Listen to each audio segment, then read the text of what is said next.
जैसे कि last class में हम लोग फ्रेश कंक्रीट के प्रॉपर्टीज़ के बारे में डिस्कशन किए थे, जहाँ पे हम लोग वर्केबिलिटी, सेग्रीगेशन और बिल्डिंग के बारे में डिस्कशन किया गया था।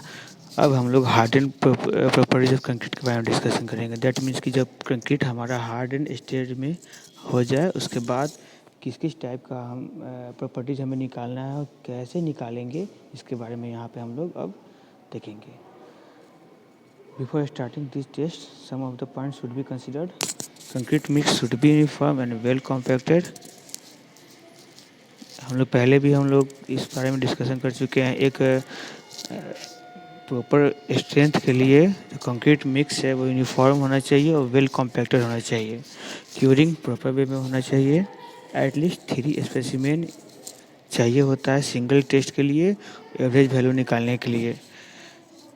किसी पार्टिकुलर डेज के लिए अगर 28 दिन के लिए निकालना है तो उस 28 दिन के लिए हमें 3 सैंपल प्रिपेयर करके रखना पड़ेगा, ताकि तीनों का जो भी फाइंडिंग्स होगा, तीनों का एवरेज होगा, वही में हमारा स्पेसिमेन का, वही हमारा कंक्रीट का रिजल्ट होगा। Each specimen test result should not exceed 5% of the result of other specimens.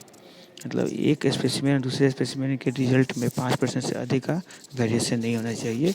अगर वेरिएशन है, दैट मीन्स कि हमारा कंक्रीट मिक्स है वो पुअर है।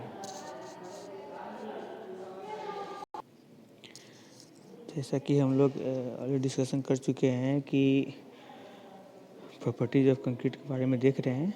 कंप्रेसिव स्ट्रेंथ अगर हमें निकालना हो तो कंप्रेसिव स्ट्रेंथ निकालने के लिए कंक्रीट का क्या करेंगे, एक क्यूब तैयार करेंगे। क्यूब का साइज़ होगा 150 mm साइज़ होगा, यानी कि 15 सेंटीमीटर क्यूब का साइज़ होगा। उस क्यूब 3 स्पेसिमेन बनाएंगे। तीनों स्पेसिमेन को हम लोग 3 स्पेसिमेन बनाएंगे। हम लोग तीनों स्पेसिमेन को हम लोग पहले प्रॉपर वे में मिक्सिंग करेंगे। उसके लिए डिज़ाइन करेंगे, प्रॉपर वे में मिक्सिंग करेंगे। मिक्स करने के बाद क्यूरिंग करेंगे। क्यूरिंग करने के बाद उसको हम लोग यूटीएम पे या फिर सीटीएम पे,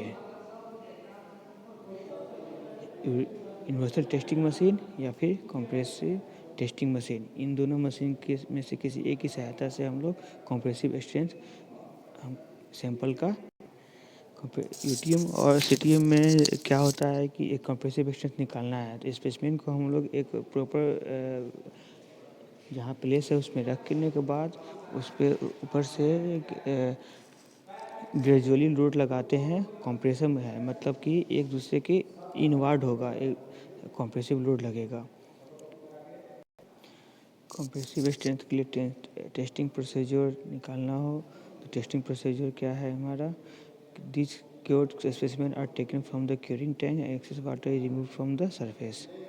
ओके, जैसा कि हमने अभी बताया था कि क्यूरिंग करेंगे।